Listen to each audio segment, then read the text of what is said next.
औज़ुबिल्लाहिमिनश्शैतानिर्रजीम बिस्मिल्लाहिर्रहमानिर्रहीम अस्सलामु अलैकुम। अच्छा, तो कल हमने जो है वो डिस्कस किया था, जब हमने स्टीरियो आइसोमर्स स्टार्ट कर लिए थे। स्टीरियो आइसोमर्स में हमने सिस ट्रांस आइसोमर्स को स्टडी कर लिया था। अब जो हमने एक लास्ट जो टॉपिक है आइसोमेरिज्म को ख़त्म करने लगे हैं हम अल्हम्दुलिल्लाह आज। ठीक है, आइसोमेरिज्म का जो लास्ट टॉपिक है that is optical isomers which is one of the most important type of the isomerism isomer. ठीक है, तो ऑप्टिकल आइसोमर्स हमारे पास क्या होते हैं? Optical isomers are basically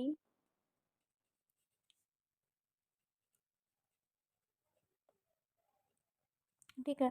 optical isomers हमारे पास क्या होते हैं? ऑप्टिकल आइसोमर्स हमारे पास ये जो है वो अच्छा कुछ ऐसे कंपाउंड्स होते हैं जिनके पास क्या होती है, एबिलिटी होती है कि ये प्लेन पोल जब इनको इनका हम सोल्यूशन बनाएं। ठीक है, कुछ कंपाउंड्स ऐसे होते हैं जिनको जब हम सोल्यूशन फॉर्म में रखें तो ये क्या करते हैं, ये प्लेन पोलराइज्ड लाइट को क्या करते हैं, रोटेट कराते हैं। अब प्लेन पोलराइज्ड लाइट क्या है? ठीक है, अब हमारे पास क्या है, कोई भी ये सब्सटेंस है। ठीक है, मैंने क्या किया, मैंने इसका जो है वो सोल्यूशन बनाया। ठीक है, मैंने इसको रखा इन सोल्यूशन फॉर्म। ठीक है, मैंने इसका सोल्यूशन रखा। ठीक है, जब इस सोल्यूशन में से मैंने क्या किया, प्लेन पोलराइज्ड लाइट को मूव उसमें से पास करवाया, तो इसने क्या किया, उस लाइट को रोटेट किया। ठीक है, या तो उसकी क्लॉकवाइज रोटेशन देगा या तो उसकी एंटी क्लॉकवाइज रोटेशन देगा। ठीक है, अब ये जो सोल्यूशन मैंने डाला है या फिर ये जो कंपाउंड है जिसका सोल्यूशन बना के मैंने डाला है, जिसके पास ये एबिलिटी है कि ये लाइट को रोटेट करा रहा है, कौन सी लाइट को, प्लेन पोलराइज्ड लाइट को। अब सबसे पहले तो ये समझना है कि प्लेन पोलराइज्ड लाइट है क्या। ठीक है, प्लेन पोलराइज्ड लाइट हम उस लाइट को कहते हैं जो जो कि हमारे पास क्या हो, जो कि एक सेम जो है वो डायरेक्शन में, एक सिंगल डायरेक्शन में क्या करे, प्रोपगेट करे। ठीक है, उस लाइट को हम क्या कहते हैं, प्लेन पोलराइज्ड लाइट कहते हैं। ठीक है, नॉर्मली लाइट का क्या होता है कि लाइट हमारे पास क्या होती है, इस तरह से, मतलब वो क्या होती है, वो फैली हुई होती है। ठीक है, वो स्प्रेड होती है। ठीक है, अगर फॉर सब और वो डिफरेंट प्लेन्स में क्या करती है, वो रोटेट करती है, प्रोपगेट करती है। अगर फॉर सपोज लाइट एक सिंगल प्लेन में रोटेट करे तो उस लाइट को हम क्या कहते हैं, प्लेन पोलराइज्ड लाइट कहते हैं। और प्लेन पोलराइज्ड लाइट की एक बेस्ट एग्जांपल हमारे पास क्या है, लेज़र। ठीक है, तो लेज़र में जो लाइट होती है वो क्या करती है, वो एक सिंगल डायरेक्शन पे में प्रोपगेट करती है। ठीक है, तो अब इसमें से क्या किया, हमने पास कराया प्लेन पोलराइज्ड लाइट को, और इस सोल्यूशन ने, इस कंपाउंड के सोल्यूशन ने क्या किया, उस प्लेन पोलराइज्ड लाइट को रोटेट कराया। ठीक है, अब इस कंपाउंड को जिसने क्या किया, जिसने रोटेट कराया, इसको हम कहेंगे ऑप्टिकली एक्टिव कंपाउंड्स। ठीक है, और ये जो इसमें जो सोल्यूशन है या फिर जो कंपाउंड है, मैं डेफिनेशन पहले लिख देती हूँ। ठीक है, हमारे पास क्या होते हैं, compounds which have ability to rotate the plane polarised light optically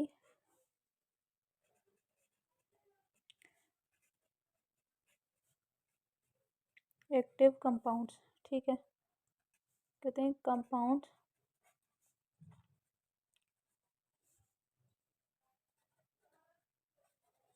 which have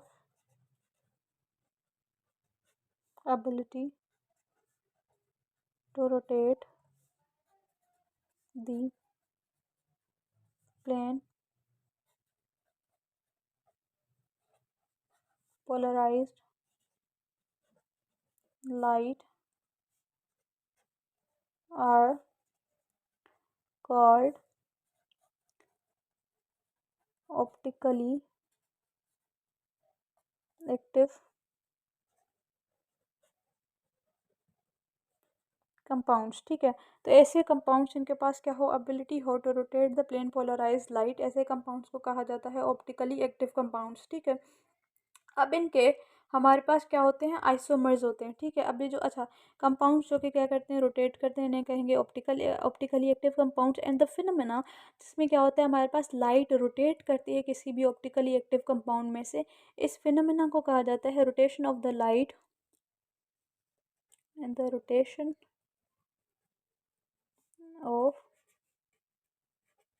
of light is called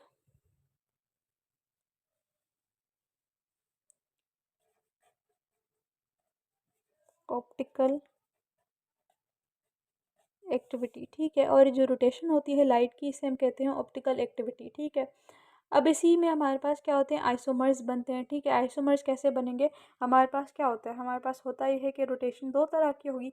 एक तो हमारे पास क्या होती है, रोटेशन होती है क्लॉकवाइज, और दूसरी होती है हमारे पास रोटेशन होती है एंटी क्लॉकवाइज।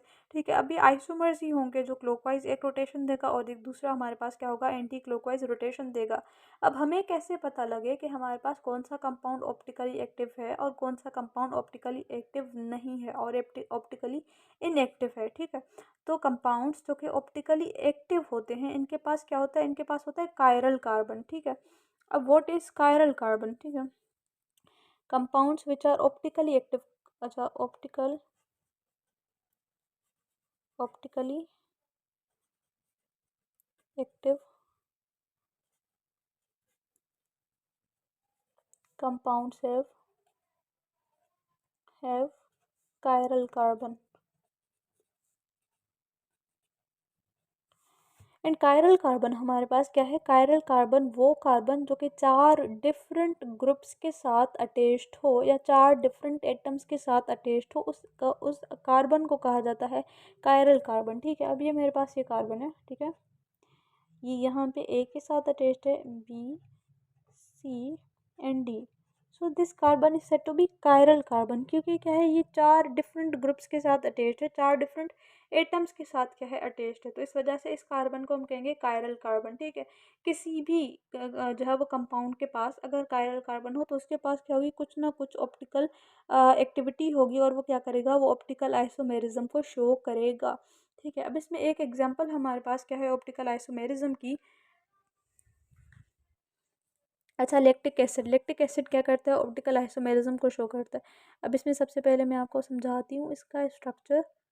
ठीक है, ये इसमें क्या है, कार्बोक्सिल ग्रुप, ये इसका है मिथाइल ग्रुप, और इस तरफ इसमें क्या है, हाइड्रोजन है, और इसमें क्या है, OH है, और इस तरफ क्या है, हाइड्रोजन है। ठीक है, तो ये मेरे पास क्या है, ये है लैक्टिक एसिड। ये वाला कार्बन इसका क्या है, ये इसका है कायरल कार्बन। कैसे कायरल कार्बन हुआ, आई गेस आप लोगों को समझ आ गई है कैसे हुआ कायरल कार्बन। क्योंकि क्या है, 4 डिफरेंट ग्रुप्स के साथ अटैच्ड है। और कैसे ये 4 डिफरेंट ग्रुप्स के साथ अटैच्ड है, इसमें क्या है, ऊपर कार्बोक्सिल है, नीचे क्या है, मिथाइल है, एक साइड पे हाइड्रोजन और दूसरे साइड पे क्या है, हाइड्रोक्सिल है। ठीक है, तो इस तरह से हमने इसे क्या कहा, ये हमारे पास क्या है, कायरल कार्बन है। ठीक है, तो अच्छा, अब इसमें क्या है, ये हमारे पास क्या है, लैक्टिक एसिड। अच्छा, लैक्टिक एसिड का एक दूसरा मिरर इमेज भी है। मिरर में क्या होता है, मिरर में हमारी जो राइट साइड होती है वो क्या होता है, वो लेफ्ट साइड हो जाता है, और जो लेफ्ट साइड है वो हमारा राइट साइड हो जाता है। ठीक है, तो अब इसका जब मिरर इमेज बनाएंगे तो वो उसका क्या होगा, वो इसका दूसरा जो है वो आइसोमर होगा किसका, लैक्टिक एसिड का। ठीक है, तो लैक्टिक एसिड का जो है ऑप्टिकल आइसोमर है दूसरा।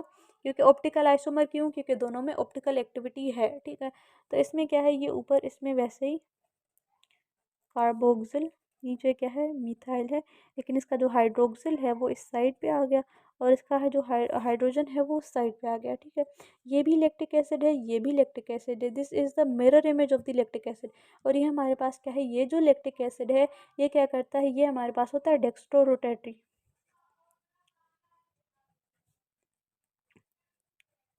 डेक्स्ट्रो रोटेटरी, या फिर पॉजिटिव, और मैं कह सकती हूँ क्लॉकवाइज। क्यों क्लॉकवाइज, क्योंकि ये क्या करेगा, ये लाइट को क्लॉकवाइज रोटेट करेगा, ये डेक्स्ट्रो रोटेटरी है, राइट साइड पे रोटेशन देगा, और इसे हम क्या कहेंगे, पॉजिटिव कहेंगे। ठीक है, और ये वाला जो है वो हमारे पास क्या है, ये है मिरर इमेज।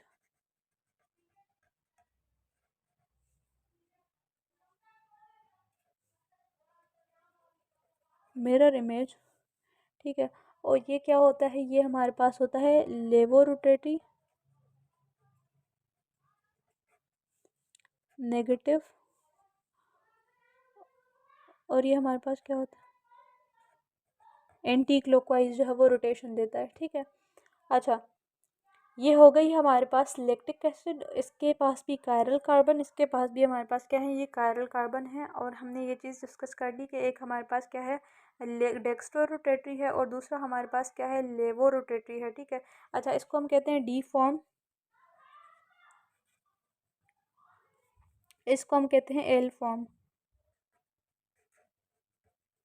ठीक है, एक है डी फॉर्म और दूसरा मेरे पास क्या है, एल फॉर्म है। ठीक है, वही डेक्स्ट्रो और लेवो रोटेटरी वाला कॉन्सेप्ट जो है वो लगाते हैं। ठीक है, अच्छा, अच्छा, और चीज़ अच्छा, और चीज़ जो हमें देखनी है, physical and chemical properties of the जो है वो ऑप्टिकली एक्टिव कंपाउंड्स या फिर ऑप्टिकल आइसोमर्स, ठीक है, सॉरी, ऑप्टिकल आइसोमर्स की फिजिकल और केमिकल प्रॉपर्टीज़ क्या एक दूसरे के साथ डिफरेंट होंगी या फिर नहीं होंगी? जितनी भी फिजिकल एंड जो केमिकल प्रॉपर्टीज़ होती हैं ऑप्टिकल आइसोमर्स की, वो सेम होती हैं except the rotation of the light, ठीक है, एक्सेप्ट देयर ऑप्टिकल एक्टिविटी, ठीक है। एक की जो ऑप्टिकल एक्टिविटी या फिर जो लाइट की रोटेशन होती है वो राइट साइड पे होती है या फिर क्लॉकवाइज होती है, और दूसरे की हमारे पास क्या होती है, लेफ्ट साइड और एंटी क्लॉकवाइज होती है, ठीक है। तो all optical isomers have similar chemical and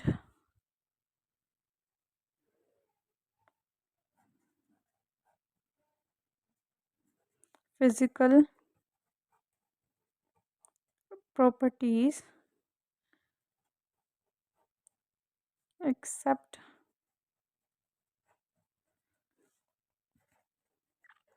for the except rotation of light,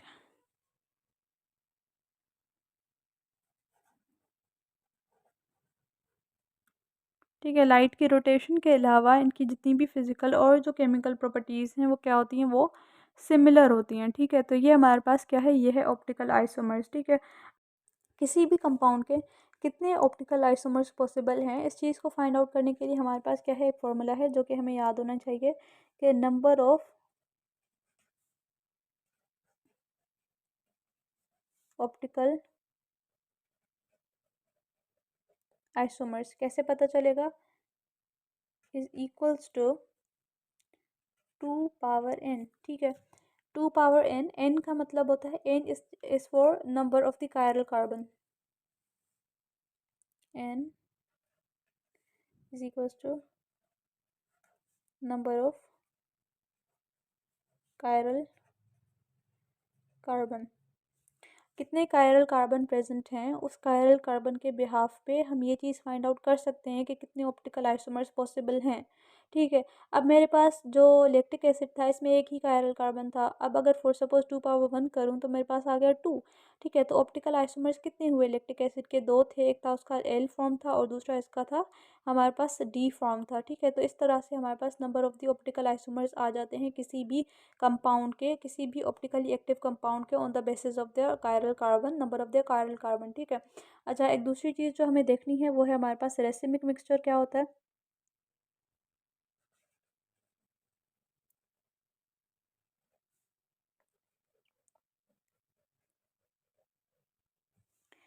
racemic mixture क्या चीज़ है, रेसिमिक मिक्सचर इज़ बेसिकली, अगर फॉर सपोज हम 50% जो है वो डी फॉर्म को डालें किसी भी सोल्यूशन में और 50% जो है वो एल फॉर्म को डालें किसी भी सोल्यूशन में, ठीक है। हमने क्या किया, हमने एक जो है वो जार एक कंटेनर लिया, ठीक है, उसमें मैंने 50% D form of the lactic acid जो कि क्या करता है, जो कि क्लॉकवाइज जो है वो लाइट को रोटेट करता है, और दूसरा मैंने जो है वो 50% L form of the lactic acid जो कि एंटी क्लॉकवाइज जो है वो लाइट को रोटेट करा है, दोनों को मैंने मिक्स कर दिया। अब जब मैंने दोनों को मिक्स किया उसके बाद मैंने क्या किया, उसमें से लाइट को पास कराया।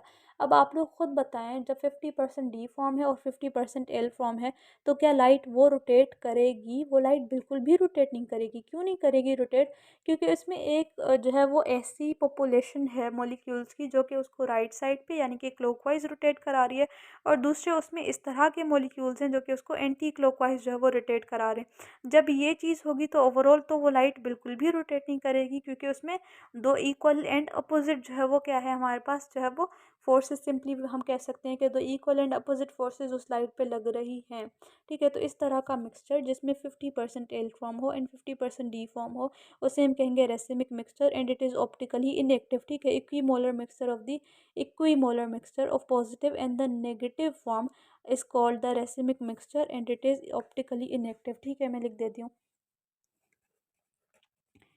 equimolar mixture of positive and negative form is called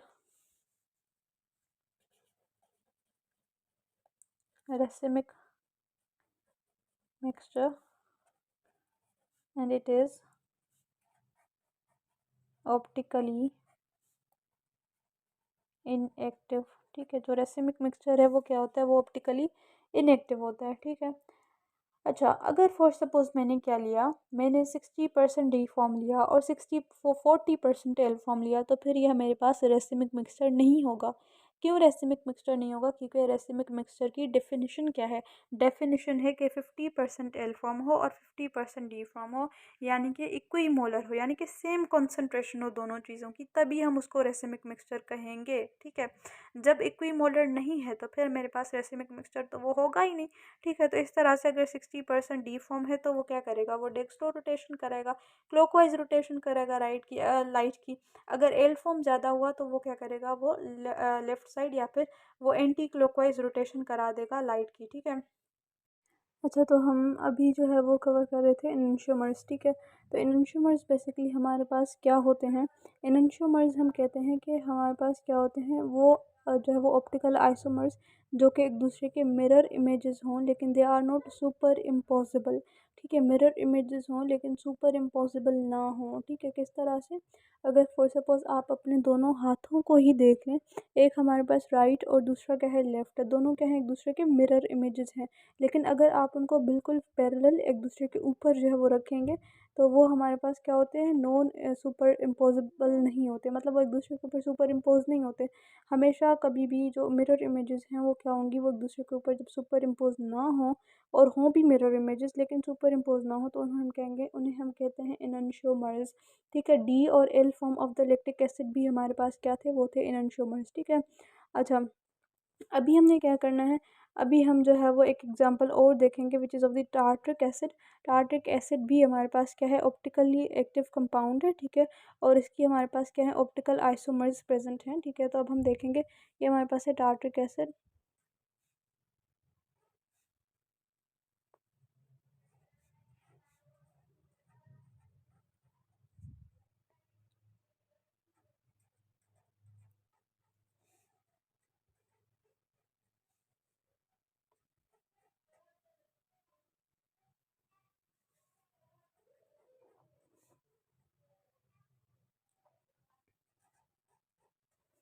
ठीक है, ये हमारे पास क्या है, टार्ट्रिक एसिड। ठीक है। अब इसमें क्या है, हमारे पास दो जो है वो इसके कायरल कार्बन है। ठीक है, एक ये इसका कायरल कार्बन है और दूसरा ये इसका क्या है, कायरल कार्बन है। अब मैंने कहा था कि ऑप्टिकली एक्टिव कंपाउंड्स के कितने ऑप्टिकल आइसोमर्स पॉसिबल हैं, वो हम क्या करेंगे, वो 2 पावर n फॉर्मूला है जिससे हम क्या करेंगे, फाइंड आउट कर सकते हैं। ठीक है। एन हमारे पास क्या था, नंबर ऑफ कायरल कार्बन। अब यहाँ पे हमारे पास क्या है, दो कायरल कार्बन है। ठीक है। तो ये जो 2 है, इसका अगर मैं पावर लूँ 2, तो 2 2 10 4। ठीक है। तो ये क्या है, 4 इसके ऑप्टिकल आइसोमर्स पॉसिबल हैं। ठीक है। अब ये हमारे पास क्या है, टार्ट्रिक एसिड। अब ये जो टार्ट्रिक एसिड है, ये हमारे पास इसका है D form of the tartaric acid. ठीक है। अब इसके जो डी फॉर्म है, ये रहा इसका डी फॉर्म। और अगर फॉर सपोज़ मैं इसके एल फॉर्म की बात करूं, तो इसका जो एल फॉर्म है उसमें किस तरह से होगा, इसमें ये हमारे पास कार्बन, ये हमारे पास दूसरा कार्बन, यहाँ पे क्या है, कार्बोक्सिल है। ठीक है। ऊपर भी इसमें क्या है, ये कार्बोक्सिल है। ठीक है। और यहाँ पे क्या है, हाइड्रोजन है, और इस तरफ इसका है, इसका क्या है, OH। इस साइड पे क्या होगा, इसका प्रेजेंट होगा, इसका OH जो है वो हमारे पास इस साइड पे क्या है, प्रेजेंट है। ठीक है। अब इसमें भी अगर फॉर सपोज देखें तो ये हमारे पास क्या है, OH, और इस तरफ क्या है, इसका हाइड्रोजन है। ठीक है। ये हमारे पास कहलाएगा L form of the tartaric acid, यानी कि ये हमारे पास क्या है, एल फॉर्म और नेगेटिव। ठीक है। ये क्या करता है, नेगेटिव रोटेशन देगा हमारे पास जो है वो उसकी जो है वो लाइट को जब हम इसमें से पास करेंगे। ठीक है। तो this is the D form, और वो हमारे पास क्या है, एल फॉर्म और द नेगेटिव रोटेशन देता है किसकी, ऑप्टिकल जो है वो हमारे पास लाइट की क्या करेगा, नेगेटिव रोटेशन देगा। ठीक है। तो ये हमारे पास क्या हो गए, दो आइसोमर्स हो गए टार्ट्रिक एसिड के। अब इसका जो थर्ड आइसोमर है वो क्या है हमारे पास, वो इस तरह से होता है, कार्बन, यहाँ पे इसका कार्बोक्सिल, ऊपर भी इसके कार्बोक्सिल। ठीक है। इस साइड पे ये हमारे पास क्या हुआ, हाइड्रोक्सिल आया, इस साइड पे भी हाइड्रोक्सिल है। ठीक है। और यहाँ पे क्या है, हाइड्रोजन, और इस तरफ ये हाइड्रोजन। ठीक है। अब ये हमारे पास क्या है, ये है meso compound of the tartaric acid. अब जो meso compound of the tartaric acid का मकसद क्या है, मीज़ो कंपाउंड क्या होता है, मीज़ो कंपाउंड हम कहते हैं अगर फॉर सपोज़ हम इसको जो है वो मतलब जो है वो इक्वली मतलब वो करें, अगर हम इसको जो है वो कट करें, ठीक है, सेंटर में से इसको अगर फॉर सपोज़ हम कट करें, ठीक है, तो हमारे पास क्या होगा, इक्वली वो क्या होगा, डिस्ट्रीब्यूट हो जाएगा, ठीक है। तो मीज़ो कंपाउंड्स क्या होते हैं, जिनके पास क्या हो, प्लेन ऑफ सिमेट्री हो, ठीक है। तो ऑप्टिकल आइसोमर अगर फॉर सपोज़ हम इसको दो हाफ्स में, दो इक्वल हाफ्स में डिवाइड कर सकें, यानी कि इसके पास क्या हो, प्लेन ऑफ सिमेट्री हो, तो इसको हम कहेंगे मीज़ो कंपाउंड, ठीक है।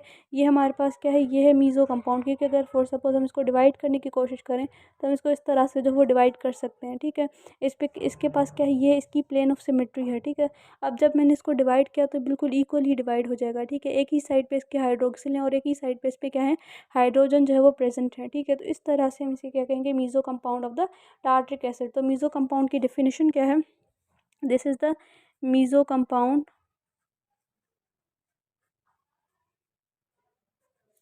ठीक है, meso compound of tartaric acid.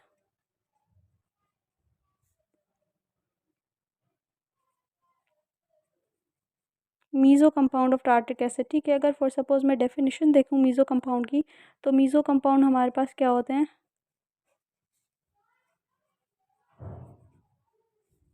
Compounds which have plane of symmetry,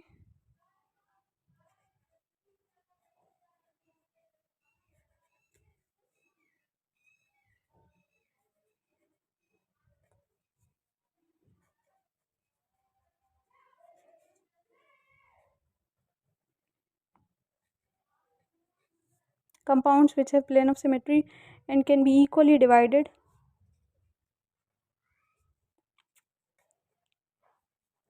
equally divided into two parts is called meso compound, ठीक है। तो इसको हम क्या कहेंगे, इसे हम कहेंगे मीज़ो कंपाउंड, जो कि इक्वली जो है वो डिवाइड हो सकता है दो पार्ट्स में, ठीक है। तो ये हमारे पास क्या है, meso compound of the tartaric acid. अब टार्ट्रिक एसिड का जो इसका चौथा आइसोमर है वो बेसिकली हमारे पास क्या है, वो है इसका रेसिमिक मिक्सचर। अब रेसिमिक मिक्सचर में क्या हुआ, मैंने 50% जो है वो D form of the tartaric acid लिया और 50% जो है वो L form of the tartaric acid, तो ये बनेगा इसका रेसिमिक मिक्सचर, ठीक है। इसके अलावा हमारे पास जो है वो क्या होते हैं, जो मीज़ो कंपाउंड होता है वो क्या होता है, वो ऑप्टिकली इनएक्टिव फॉर्म है, ठीक है, ऑप्टिकली इनएक्टिव फॉर्म होता है, ठीक है। Meso compound it is optically inactive. तो मीज़ो कंपाउंड्स क्या होते हैं, ऑप्टिकली इनएक्टिव फॉर्म होते हैं, ठीक है, किसी भी ऑप्टिकली इनएक्टिव आइसोमर्स होते हैं। अच्छा, अभी जो एक लास्ट टॉपिक हमें देखना है वो है हमारे पास diastereo isomers.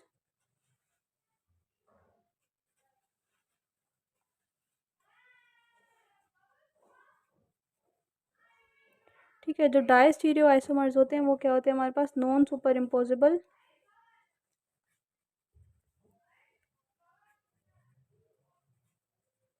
Note mirror images. इसकी जस्ट डेफिनेशन याद कर लें कि डायस्टीरियो आइसोमर्स क्या होते हैं, ना सुपर इम्पोजिबल हैं और ना ही क्या होते हैं, मिरर इमेजेस हैं, ठीक है। तो इस वजह से हम इसे क्या कहेंगे, डायस्टीरियो आइसोमर्स, ठीक है। तो diastereo isomers are non super impossible and non mirror images of each other. अच्छा, तो ये था हमारे पास ओवरऑल जो है वो ऑप्टिकल आइसोमर्स, ठीक है। ऑप्टिकल आइसोमर्स में हमने क्या क्या चीज़ें पढ़ी, सबसे पहले हमने इसका डेफिनेशन पढ़ा कि ऑप्टिकल आइसोमर्स क्या होते हैं, ठीक है। ऑप्टिकल आइसोमर्स हमारे पास क्या होते हैं, ऑप्टिकली एक्टिव कंपाउंड्स जो कि लाइट को, प्लेन पोलराइज लाइट को अपने आप में से पास करें, उन्हें हम कहते हैं ऑप्टिकली एक्टिव कंपाउंड्स, ठीक है। तो इनमें हमारे पास क्या होते हैं, फिर हमने जब ऑप्टिकल आइसोमर्स देखे जिनमें ये एबिलिटी होती है उनको, फिर इनके क्या होते हैं हमारे पास, उन कंपाउंड्स के स्पेसिफिकली कुछ जो है वो आइसोमर्स बनते हैं जिन्हें हम कहते हैं ऑप्टिकल आइसोमर्स, ठीक है। फिर उनमें हमारे पास जो है वो हमने डिस्कस किया कि इनैंशियोमर्स क्या होते हैं, ठीक है। इनैंशियोमर्स में हमने देखा जो है वो एग्जांपल देखी, ठीक है, टार्ट्रिक एसिड का देखा, फिर हमने डी और L form of the lactic acid को देख लिया था, ठीक है। अब इसके बाद जो हमने देखा है वो है meso compound of the tartaric acid. Meso compound basically जिनके पास क्या हो, प्लेन ऑफ सिमेट्री सिमेट्री हो। अब प्लेन ऑफ सिमेट्री हम क्या कहते हैं? Plane of symmetry organic compound में कोई भी वो पार्ट जिसमें से हम उस कंपाउंड को दो पार्ट्स में डिवाइड कर सकते हैं, दो इक्वल पार्ट्स में डिवाइड कर सकते हैं, उसे हम क्या कहते हैं? प्लेन ऑफ सिमेट्री कहते हैं। ठीक है, तो मीज़ो कंपाउंड्स जिनके पास प्लेन ऑफ सिमेट्री हो, ठीक है, तो टार्ट्रिक एसिड का एक आइसोमर होता है जो है मीज़ो कंपाउंड। इसके अलावा इसका जो फोर्थ आइसोमर होता है वो इसका होता है रैसिमिक मिक्सचर। ठीक है, वो हो गया। और इसके बाद जो है वो एक लास्ट टॉपिक था डायस्टीरियो आइसोमर्स, जिसकी जस्ट एक डेफिनेशन जो याद करनी थी। ये डायस्टीरियो आइसोमर्स हमारे पास क्या होते हैं? Non super imposable, non mirror images, ना एक दूसरे के सुपर इम्पोजिबल हैं, ना एक दूसरे के क्या होंगे? मिरर इमेजेस होंगे। ठीक है, तो यहाँ पे हमारे पास क्या हुआ? आइसोमेरिज्म का टॉपिक फाइनली आके कंप्लीट होता है। ठीक है, जिसमें हमने स्ट्रक्चरल आइसोमर्स पढ़े और इसके अलावा हमने स्टीरियो आइसोमर्स पढ़े, स्टीरियो आइसोमर्स में सिस ट्रांस आइसोमर्स पढ़े और फिर हमने ऑप्टिकल आइसोमर्स पढ़े। ठीक है, अब इसके बाद जो लास्ट टॉपिक है वो मेरे पास है फंक्शनल ग्रुप के बिहाफ पे क्लासिफिकेशन। ठीक है, तो वो मैं अपलोड करके और उसके बाद इंशाल्लाह हम अल्केन्स स्टार्ट कर लेंगे। और अल्केन्स स्टार्ट करके फिर जो है वो बहुत ज़्यादा इंटरेस्टिंग है, अल्केन्स, अल्कीन्स, अल्काइंस। ठीक है, फिर वो सारी चीज़ें देख लेंगे। ठीक है, तब तक के लिए अल्लाह हाफ़िज़। Thank you so much.